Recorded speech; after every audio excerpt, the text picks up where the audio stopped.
Would you like to see how I would approach a large watercolor flower painting? I'm going to show you in real time, not sped up, the decisions that I'm making while I'm painting this beautiful pink-red hibiscus.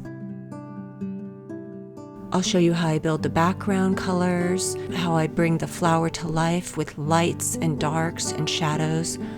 I'll tell you about how I'm mixing my colors and which colors and paint brands those are. You can watch me build the flower from beginning to end. This is a large painting.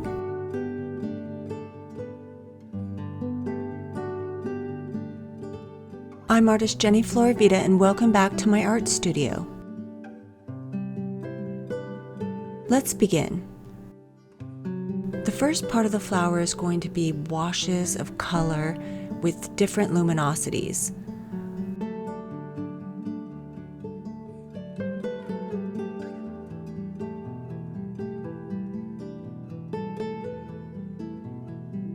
I'm using two colors primarily. They are Permanent Rose, and that is by Winsor & Newton, and Permanent Rose has more of a red color. And I'm using that here with the dry brush that you just saw, where I saw in my flower a really kind of deep red color that's almost a little bit pink, and that's the reason why I'm choosing this color out of my palette. I have several pinks and several reds, and though you can mix some of these colors, I just really feel like these colors are very versatile and they're a good tool. So the other color that I'm bringing in is Opera Pink, and that's a Daniel Smith color. And I'm first building the gesture of these petals, and like I said, I'm doing that with darker hues of the color where it's more saturated with paint. I'm doing that with wet on dry brush strokes and wet into wet, where I can let the paint just kind of bleed over. And I'm trying to control the way that the paint is going. And you will watch that my brush strokes are very deliberate. They are going in the gesture of the flower. So if the petal is dipping down, my brush is dipping down. If it's turning a little bit on the side to the right or the left, that's what I'm doing as well.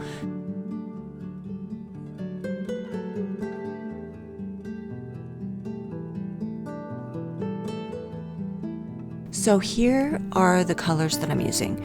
Again, this is Permanent Rose, and this is by Winsor & Newton, and Daniel Smith Opera Pink. Anthracanoid Red is a Daniel Smith color. Winsor Violet is a Winsor & Newton color. And those are the colors that I've used so far in the underpainting. Now I'm going back and I'm doing some dry brush. Well, the paint is very wet, but I don't have a lot of water underneath the petal yet. So in some areas, I'll go back after I've added water and I'll add more pigment. And that color that I just added to is Winsor Lemon, but my brush is a little muddy in color, so it's mixed and it's kind of got a little bit of an orange tint, and that's okay because that's exactly what I want. And I see that in small areas.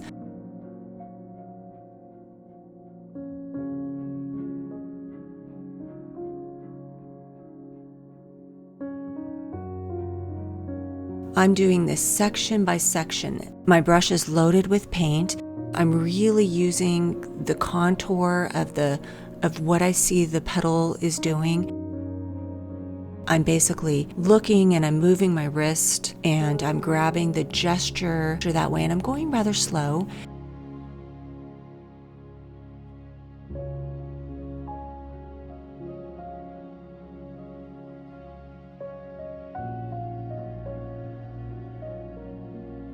Would you like to be notified of upcoming online painting workshops and new video releases? If so, visit the link in the description below.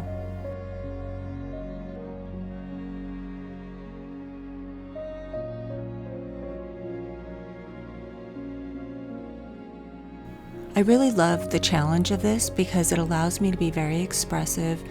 I'm looking very carefully at my subject.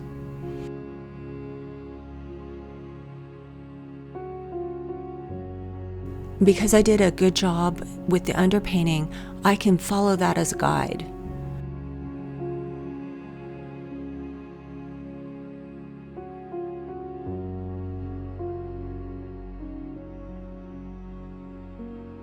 So in that section there, I've got a little bit of anthracenoid red, and the anthracenoid red was also used in the middle section of the hibiscus.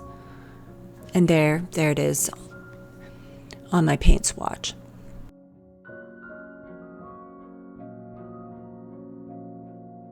So this part of the flower really has 2 layers of paint right now. And my goal for this session of painting is to bring the flower to life. This painting the size is 30 by 22, so it's a large painting, and if it turns out really nice, I'm going to offer it through my online gallery.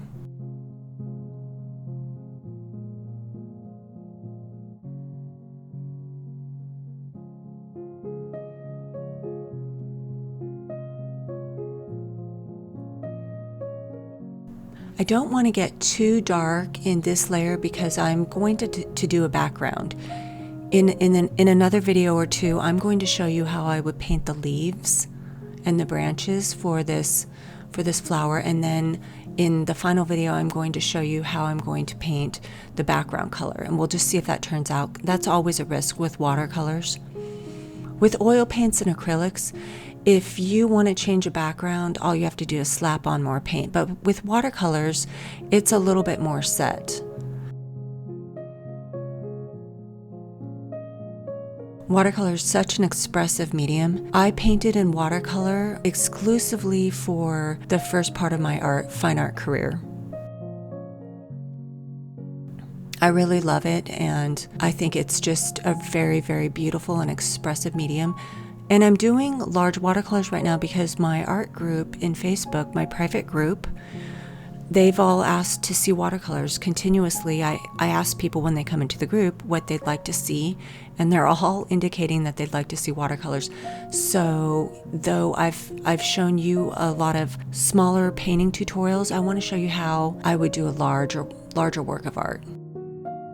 And I think you can get a good idea of the scale of the painting here.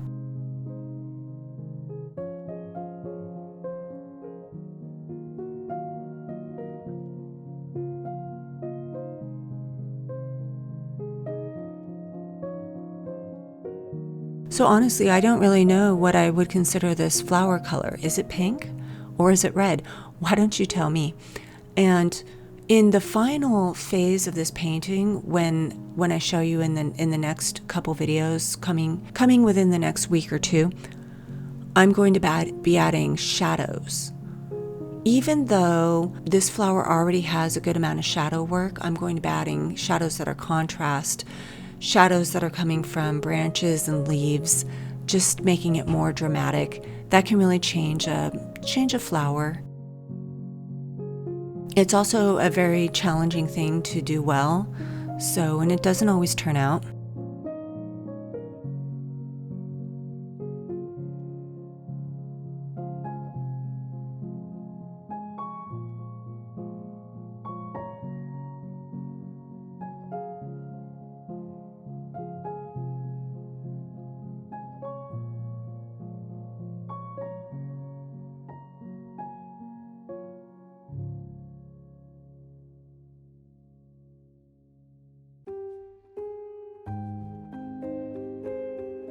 So the inside part of the flower, I have no idea why I didn't paint that to the edge of where that red color should really be. So I'm going to do that now, and that's just the way that a painting goes.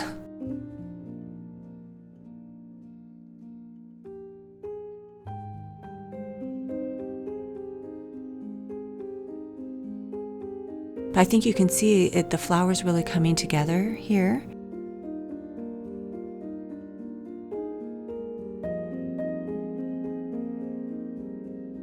And this part here is wet onto wet.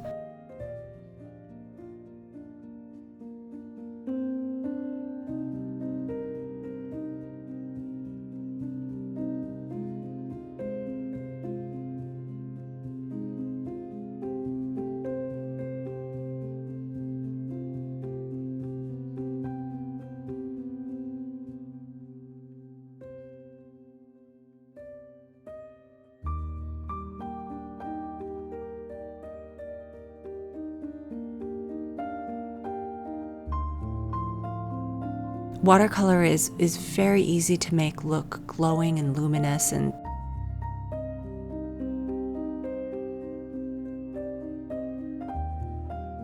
these are some of my favorite colors to paint with. I love painting reds. I love painting with deep pinks. And it's funny because I don't use those colors in my home at all, pretty much, unless it's within a flower painting. But I feel like these colors are very happy.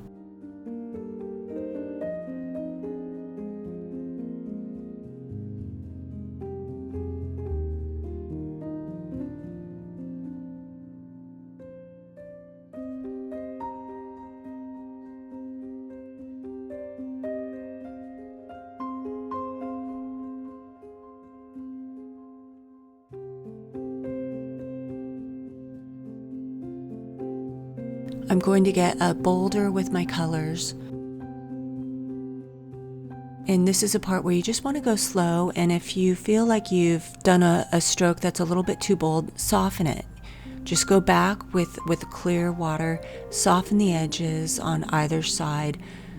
When these petals kind of come together, there's going to be a little bit of a change in color that's either going to be lighter, or there could be like a little bit of a darker color, and that indicates a shadow in itself. If you feel like an area has got too bold in color, you can also go and dab it with a paper towel.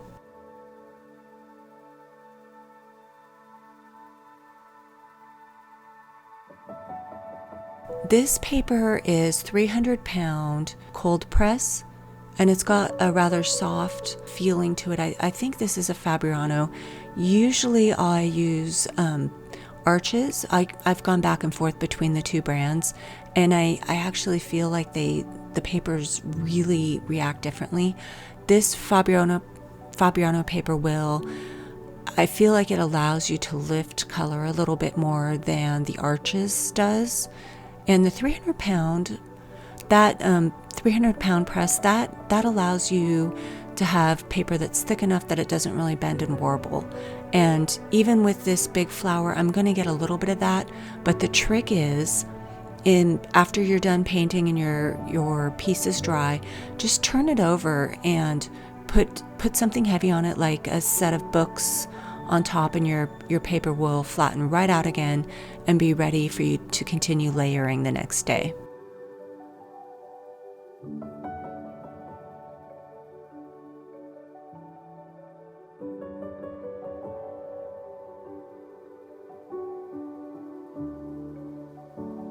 And I'm careful not to go too dark in any one area because I can always go darker later, but I want to avoid getting my colors too muddy too quickly. I want to retain really, really rich hues. I want to retain really, really nice highlights.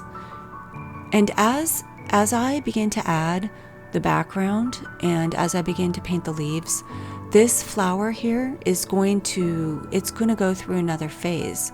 At some point, it's not going to look as finished. When you've got a white background, everything has more contrast, but once you start adding other colors, then your eye sees the contrast differently, and you've got to adjust accordingly.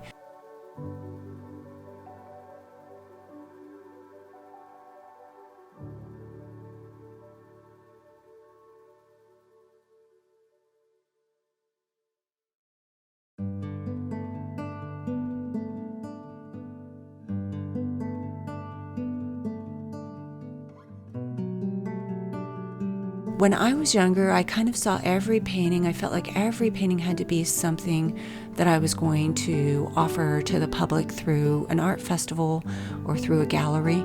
But at this point in my life, I realized that it's better to paint and let go of the expectation. Just make the best painting that you can and know that some work out really fantastically, and some may just be pieces that are where you learned something significant, something that you would do different. The painting taught you how to approach something differently the next time. Not every painting has to be a masterpiece, and once allow yourself to feel that. It's a very freeing experience. Even when you're painting large works, like this is a large painting, so I have considerably more time in it, but I think you know what I'm saying. If you found value in my work, please like and subscribe. And if you would like to see more of my fine art, you can visit my website, floravitalights.com, and view my originals. I also create a beautiful line of hand-painted glass chandeliers where I make the glass and the iron fixtures, and they're mostly florals. And I do some abstracts. I do ocean scenes. I think you would enjoy seeing my work if you've liked my art so far. Leave a comment below. I would love to hear your thoughts on this painting video, and be watching in the future for my video where I'm going to show you how I deal with the branches and the leaves of this painting.